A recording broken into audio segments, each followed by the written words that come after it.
La mort de Judas. Concernant cette histoire, les récits sont différents comme le jour et la nuit.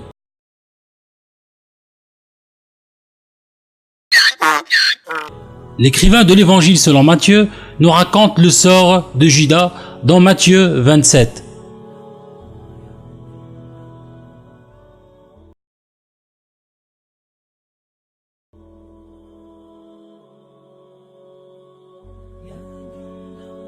Matthieu, chapitre 27.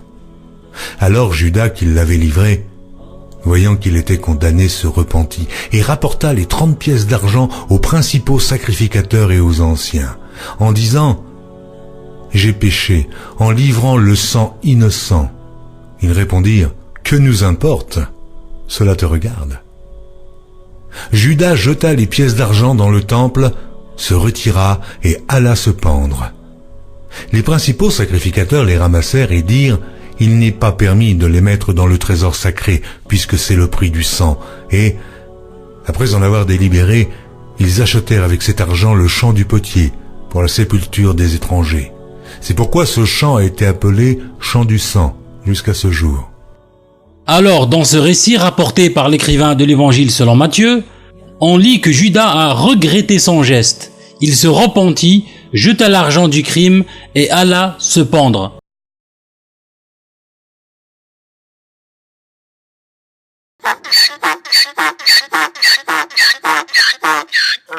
Mais l'écrivain des Actes des Apôtres nous raconte une toute autre histoire qui est le contraire absolu de celle relatée par l'écrivain de l'évangile selon Matthieu.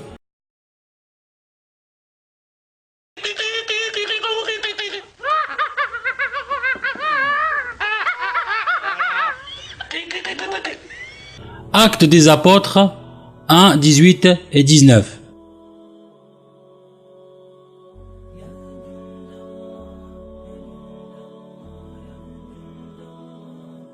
Actes des Apôtres, chapitre 1er.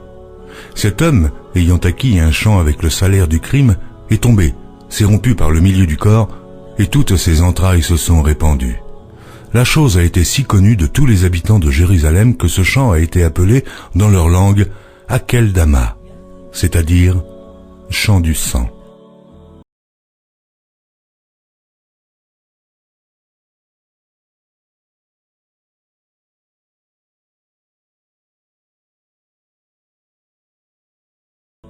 Alors l'écrivain des Actes des Apôtres nous raconte que Judas a acheté un champ avec le salaire du crime, 30 pièces d'argent, qu'il a eu un accident, il est tombé, il s'est rompu par le milieu du corps et toutes ses entrailles se sont répandues. Quelle contradiction incroyable!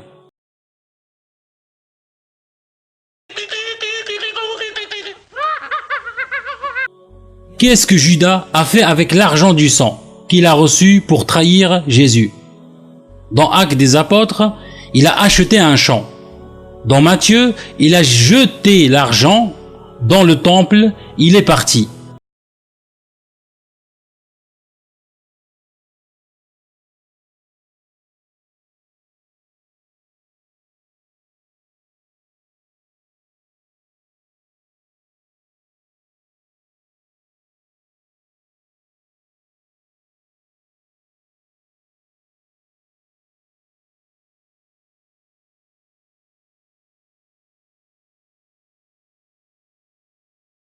Comment Judas est-il mort?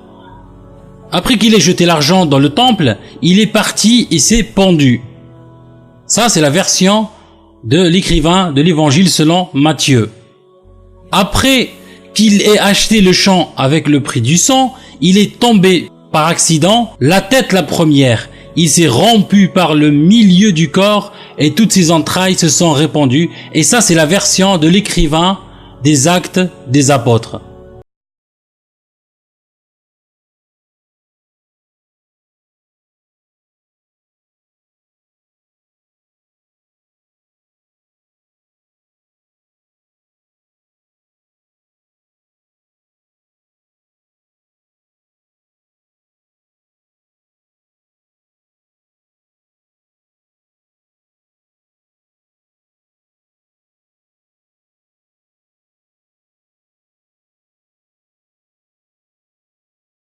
Pourquoi le champ est-il appelé le champ du sang?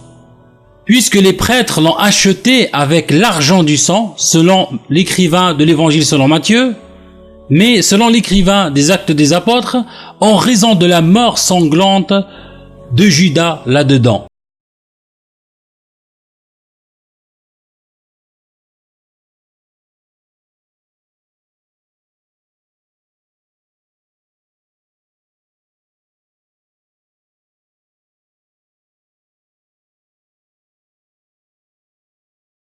Moi, je vais donner mon avis. La raison de la divergence, à mon avis, est la suivante. Chacun des écrivains qui nous ont raconté cette histoire ont voulu montrer que la prophétie s'est réalisée. L'écrivain de l'évangile selon Matthieu écrit plus loin: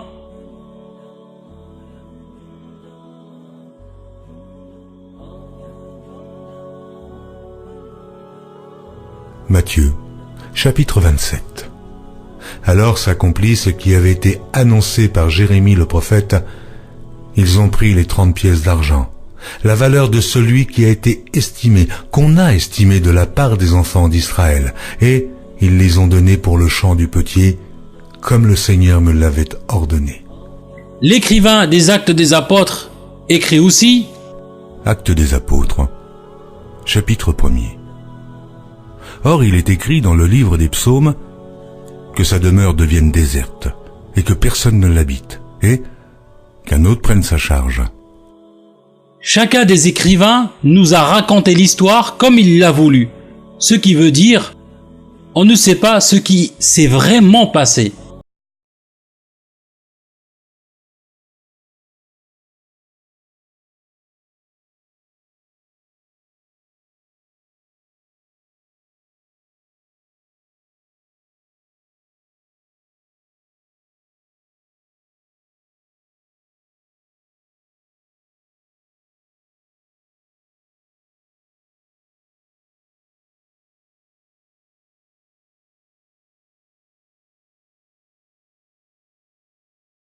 Comme vous voyez, le niveau du personnage est tellement bas qu'il a atteint le niveau de limace.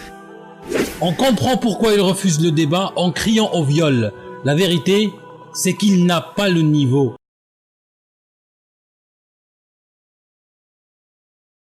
Je rappelle une chose, que les chrétiens, oui, vous les chrétiens, vous dites qu'il y a eu des témoins et que les écrivains qui nous ont rapporté ces histoires ont été inspirés par le Saint-Esprit, ce qui implique que les récits doivent correspondre mot par mot.